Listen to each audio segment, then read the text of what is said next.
Venezuela में America की फौजी कार्रवाई और वहां के सदर निकोलस मदुरो और उनकी बेगम की गिरफ्तारी ने दुनिया को हिला कर रख दिया। जहां एक तरफ दुनिया भर के लिए ये एक सरप्राइज था, वहीं खुद अमेरिकी भी इस कार्रवाई की तवक्को नहीं कर रहे थे। ये सरप्राइज तो है, बिल्कुल सरप्राइज है, लेकिन बिल्कुल यानी अचानक नहीं है। बिल्कुल इसलिए कि पहले छोटी मोटी कार्रवाई होती रही थी, फिर यहाँ मीडिया में स्टोरीज आ रही थी, वॉशिंगटन पोस्ट ने भी किया, न्यूयॉर्क टाइम्स ने भी हिंट किया, उन्होंने भी किया कि हो सकता है करीब अमेरिका हमला कर सकता है। और उससे पहले देखें पनामा में भी उन्होंने 1980s में किया था और सदर को वहाँ से उठा के ले आए थे और मुकदमा चला के यहाँ जेल में डाल दिया था। तो ये आप ये समझ लें कि अनप्रेसिडेंटेड नहीं है, लेकिन सरप्राइजिंग बिल्कुल है। अगर ये कामयाब हो गया ऑपरेशन, जिसे कि लगता है कि कामयाब हो गया है और पकड़ के ले आए हैं, तो लोग बयान देंगे और खामोश हो जाएंगे। अगर नाकाम हो गया तो स्कैंडल बन जाएगा, मगर लगता है कि उन्होंने अपना जो टारगेट है वो उन्होंने हासिल कर लिया है। सवाल ये है कि आखिर अमेरिका इस कार्रवाई से क्या हासिल करना चाहता है। अमेरिका में मिड टर्म इलेक्शन हो रहे हैं, डोमेस्टिकली उन्होंने कुछ इकदाम किए, मसलन इमिग्रेशन वगैरह, वो बहुत पॉपुलर नहीं है। कुछ और भी चीजें हैं जो बहुत पॉपुलर नहीं है, मईशत बहुत अच्छी स्ट्रॉन्ग नहीं जा रही है, लोग परेशान हैं। ऐसी सूरत में उनके लिए एक फील्ड रह गई है ओपन, और वो है फॉरेन अफेयर्स, यानी खारजा पॉलिसी जो है। उसमें मसलन वेनेजुएला जो है, अमेरिका पिछली जो हुकूमत थी वो भी उनके खिलाफ थी, वेनेजुएलन गवर्नमेंट के, और वो भी इनको हटाने की कोशिश करती रहती थी, मिलिट्री कार्रवाई के जरिए नहीं, लेकिन प्रेशर डाल के, माशी प्रेशर और सियासी प्रेशर डाल के।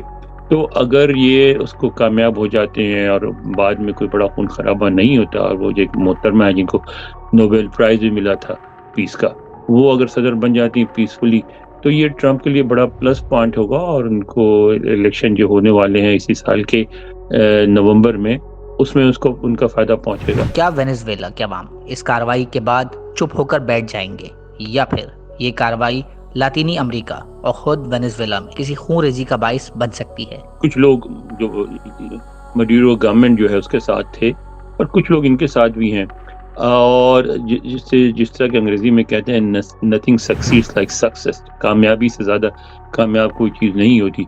अगर अगले चंद दिनों में ये तासुर कायम हो गया कि अब कुछ भी नहीं हो सकता, पिछली हुकूमत जा चुकी है, अब किसी सूरत में भी वापस नहीं आएगी, तो लोग जो हैं फिर अपनी अपनी पोजीशन दुरुस्त करनी शुरू करते हैं। उन लोगों ने वहीं रहना है, उसी माशरे में सर्वाइव करना है। अच्छा, अगर तेल पे जो पाबंदियां लगी हुई हैं वेनेजुएला पे बड़े अरसे से, वो सारी ख़त्म हो जाती हैं 12-13 साल से, और उसके बाद मईशत बेहतर होती है, खुशहाली आती है, क्योंकि छोटी आबादी का मुल्क है और बहुत सारे तेल के ज़खायर हैं उसके पास। तो अगर उस सूरत में वहाँ खुशहाली आती है तो वो फिर मेरा ख्याल है लोग वेलकम करेंगे। और अगर शुरू में ही गड़बड़ शुरू हो जाती है, अगर समझ लेंगे लड़ाइयाँ शुरू हो जाती हैं, खाना जंगी शुरू हो जाती है, तो ऐसी सूरत में फिर अमेरिका को भी पीछे हटना पड़ेगा। लेकिन मेरा ख्याल है कि माशी पाबंदी को उठने से जो खुशहाली आएगी, अगर पहले 2-3 महीने मिल गए आने वाली जो भी हुकूमत बनेगी उसको, तो वो फिर इस पे आसानी से काबू पा लेगी सूरत हाल पे, और खुशहाली की वजह से लोग खामोश भी हो जाएंगे। रूस और चीन, जो वेनेजुएला के मौजूदा सदर निकोलस मदुरो के हामी थे, क्या इस हमले और अपने स्ट्रेटेजिक मफादात के खिलाफ होने वाली कार्रवाई पर चुप बैठ जाएंगे? चीन और रूस ने ऑलरेडी कंडेम किया है, कंडेम करेंगे, मामला सलामती काउंसिल में जाएगा ऑलरेडी, बल्कि आपको ये इत्तला हो चुकी होगी कि ऑलरेडी वेनेजुएला ने इसको सिक्योरिटी काउंसिल में रेस कर दिया है। यानी सिक्योरिटी काउंसिल में उन्होंने एक होता है टेलीग्राम के जरिए वो इस मामले को ऑफिशियली सबमिट किया है, और उसको मसले को उठाया है और उनको कहा है कि अमेरिका का हमला जो है नाजायज और गैर कानूनी है, उसके खिलाफ कार्रवाई करे अक़वाम मुत्तहिदा की सलामती काउंसिल।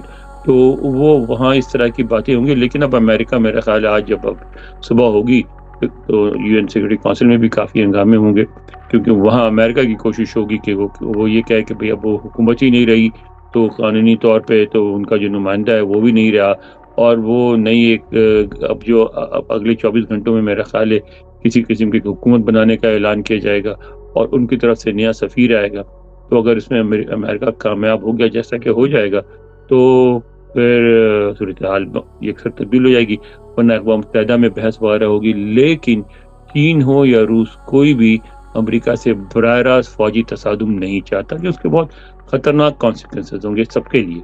तो और अमेरिका भी इस बात को समझता है कि जहां अमेरिका डायरेक्टली इन्वॉल्व हो जाता है मिलिट्रीली, تو وہاں چین اور روس جو ہے وہ مداخلت نہیں کرتے. لیکن آپ کے سامنے شام کی مثال ہے, سیریا میں روس کی فوجیں تھیں اور اب بھی شاید موجود ہیں, لیکن انہوں نے کچھ نہیں کیا. جب ان کو احساس ہوا کہ امریکی جو ہے تبدیلی چاہتے ہیں تو وہ خاموش ہو گئے.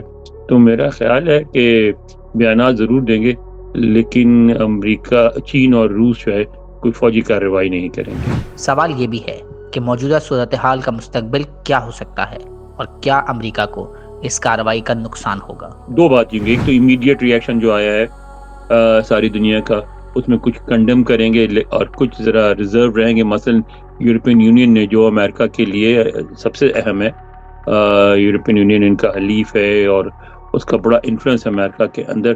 تو یورپین یونین نے بیان دیا ہے, انہوں نے کہا کہ بھئی یہ غلط تو ہوا ہے, لیکن جو ان کی حکومت جو ہے وہ بھی ناجائز تھی اور غلط کر رہی تھی, اور اب صورتحال کو جو ہے نا معمول پہ آنا چاہیے. یعنی کہ اب جو ہو گیا تو ہو گیا, اس کو ایکسیپٹ کریں اور آگے بڑھیں. تو یہ تو خیر امریکہ کو سوٹ کرتا ہے. چین اور روس جو ہے وہ اس کو کنڈم کریں گے. معاملہ اٹھے گا یو این سیکورٹی کونسل میں.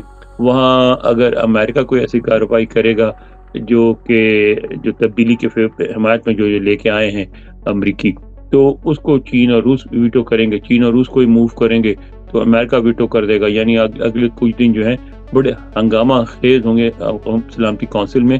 لیکن اس کے بعد لوگ سارے, یعنی چین اور روس بھی اور دیگر ممالک بھی دیکھیں گے کہ صورتحال کیا ہوتی ہے وینزویلا میں.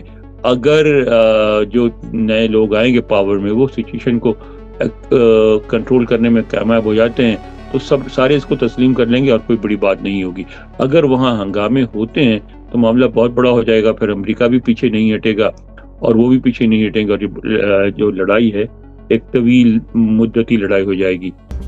مزید نیوز اپ ڈیٹس اور ڈیجیٹل سٹوریز کے لیے سبسکرائب کریں ڈان نیوز پاکستان.